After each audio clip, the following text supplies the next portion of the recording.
Two of crypto's largest exchanges, BitMEX as well as Bitmart, are now winding down operations after 9+ years of operating. These are two of crypto's largest exchanges, and this is why it's so important to study and also do your research on compliant regulated platforms where you can store your crypto with ease and with no stress at all. This is why iTrustCapital is one of the best platforms out there in the game. And if you guys do want to go sign up and check out the platform, you can get a free $100 funding bonus when you deposit $1,000 or more utilizing my link down in the description below as well as in the comments below. What are you guys waiting for? It's one of the best platforms out there. Go check them out. You won't be disappointed. The thing about XRP that I find very interesting is how many times it gets compared to Ethereum. And there has been for years now this growing demand from the XRP community for XRP itself to officially flip Ethereum. And again, the main reason why that's a growing narrative is because it happened before. Now, we are in a different age of crypto, and that age of crypto also comes with the idea that there may just be a complete repricing of some of these assets. I do believe that Ethereum is going to go on to be very successful. We'll talk about why. But if that is the case, then XRP is going to be extremely successful alongside it. Maybe even above it. Let's start off with ETFs. So Ripple made a post back in April, actually, of this year, and they stated that the institutional era is now here, and they were regarding XRP ETFs. They said that the path to institutional access has now opened because of the idea of legal uncertainty getting completely wiped away, and also the fact that we're starting to see regulatory clarity become a reality. Now, yes, the ETFs have been very successful. We talked about that. And even Evernorth is now putting a spotlight on the US spot XRP ETFs. They launched last November. They've taken in about $1.5 billion as of July 28th. Money leaves some weeks, that's normal, but even one of 2026 biggest outflow weeks was only about $7 million against the $1.5 billion of net creations. The exits have stayed small for the most part. So yeah, I mean, listen, when we think about ETFs, XRP has been very successful in terms of the ETF launch. I stated this in a prior video too, like we have yet to see and experience a bull run for XRP while the ETF products are officially live.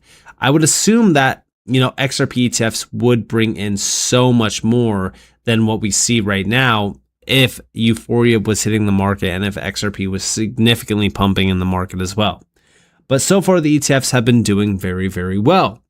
And if you guys do remember, the ETF products were a big argument point for XRP going significantly higher in value, especially going off of like major price predictions about like a supply shock and, we're going to see institutional players just like eating up the supply. So, the price is going to go insane.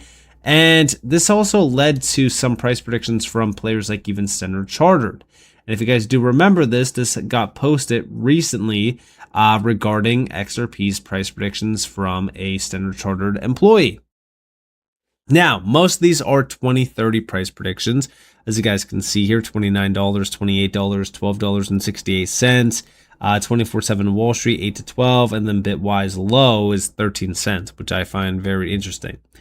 But looking into this, right, the main driver of some of these bets is just simply, global payments and tokenization growth, ETF inflows, Clarity Act passes, XRP settles at swift scale, XRP keeps growing steadily with no big wins or blowups. Just in general, like it's just talking about how we can get to some of these points with just like increased adoption, major utility, things like that. Now, there used to be a 2028 price prediction, but, I think that one was a little bit lower than like $28 or $30. But Standard Chartered is kind of right on the path of like $28 to $30. That's their main prediction. But what if I told you that that could happen much sooner depending on how the market actually reacts? Well, let's actually talk about that because, again, we come back to the whole idea of Ethereum.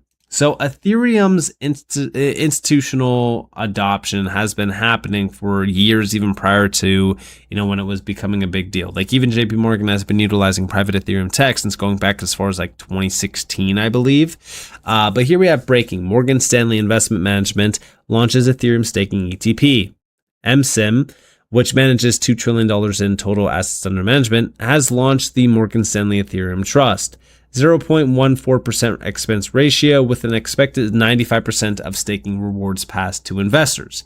Now, this is awesome. It's huge news, obviously.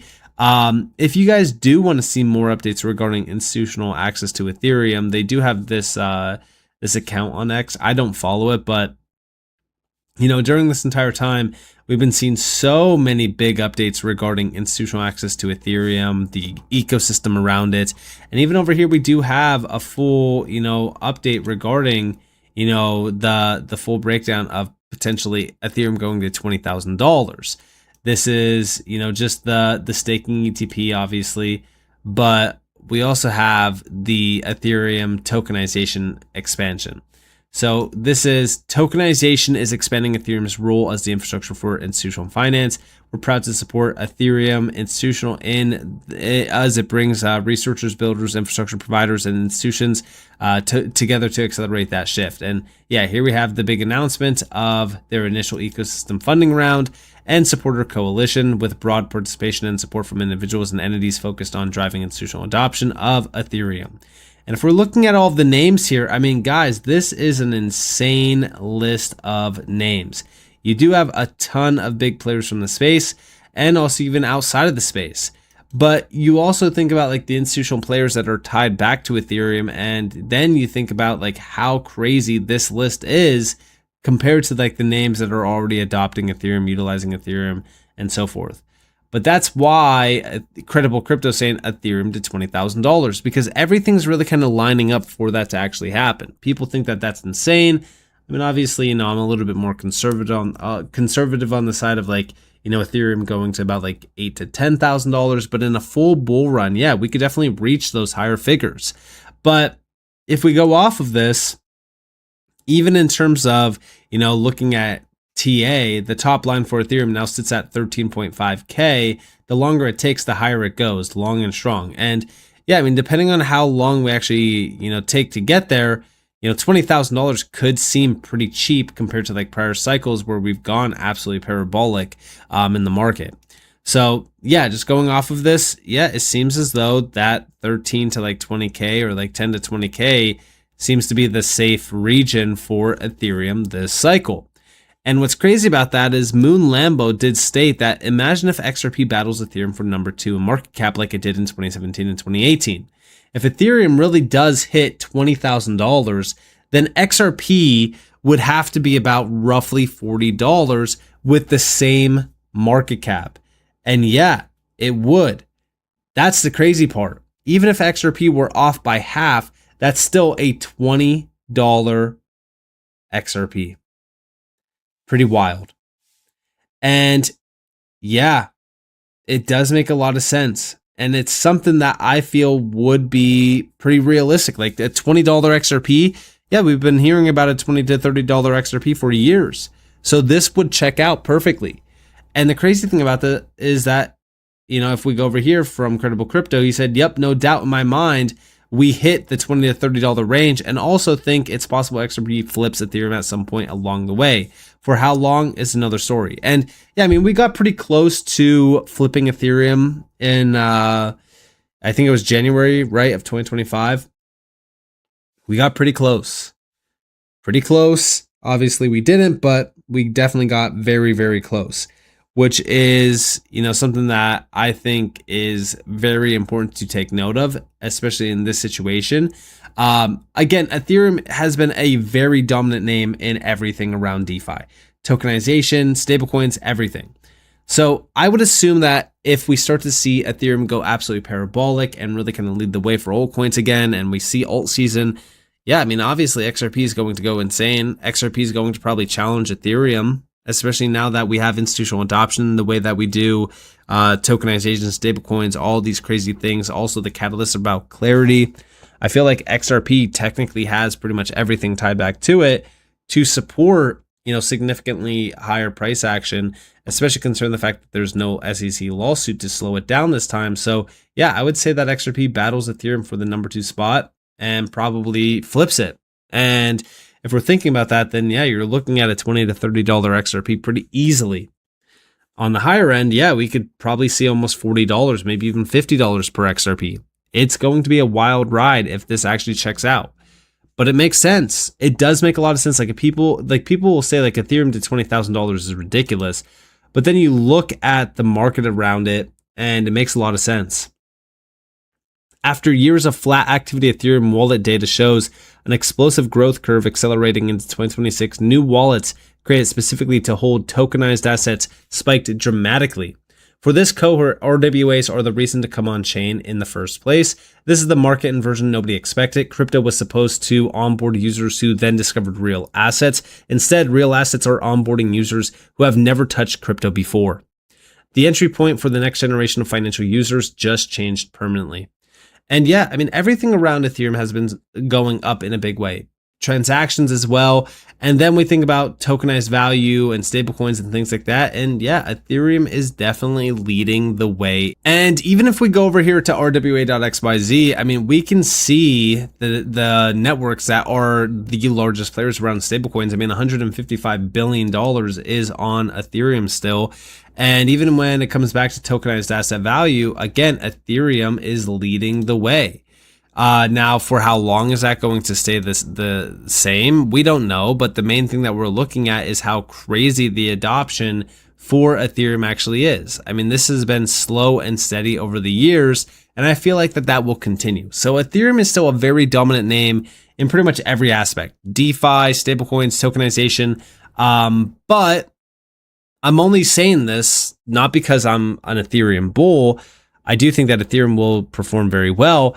I'm saying this because it supports Ethereum to 20K, which also supports altcoins going absolutely parabolic, which also supports the argument that XRP would also challenge Ethereum, meaning we would also be running up to potentially $30, $20, $40, anywhere within like the $20 to $40 range, which, for an asset that's around like the dollar region right now, that's some significant growth. And it could definitely go much higher. But everything that I've gone over in like prior videos to support XRP going higher, it makes a lot of sense on why XRP would run that crazy. It also makes a lot of sense on why Ethereum would go crazy too. We are in a completely different era of finance. We are in a completely different era of crypto as well, because all of the financial giants of the world are innovating using this technology. So if we're thinking about where we are at right now, whole asset classes are moving on chain. Whole asset classes are moving on chain at the same time that TradFi is converging with DeFi, at the same time that tokenization and stablecoins are growing significantly. Stablecoins are getting clear government validation. I mean, everything that's been going on around crypto is supporting utility and the networks that are dominating in some of these key factors. So Ethereum and XRP will do very, very well. And Ethereum going crazy to like 10 to 20K would also confirm one of the largest bull runs in history for Ethereum, which would also in turn lead to one of the craziest alt seasons in history as well for crypto. So that's what I'm looking at here. And, the main thing is with everything going on with ETFs and stuff like that, imagine the ETF performance if XRP was at $20 or if XRP was going crazy to $30, maybe even $40. Like, I could just imagine how crazy the ETF performance would be, which would only lead to potential, catalysts for price action to go even crazier. So we are in for a very, very exciting time in this market. I'm definitely looking forward to seeing Bitcoin rebound, Ethereum rebound, and XRP rebound, and just seeing where things are headed. So with that being said, I hope that you guys enjoyed this video. If you guys did, definitely like, subscribe, turn notifications on because I'm more free content. You guys are more than welcome to follow me on Twitter and join the free Discord in the description below. And with that being said, guys, for Nick, thanks for watching. Peace out, guys.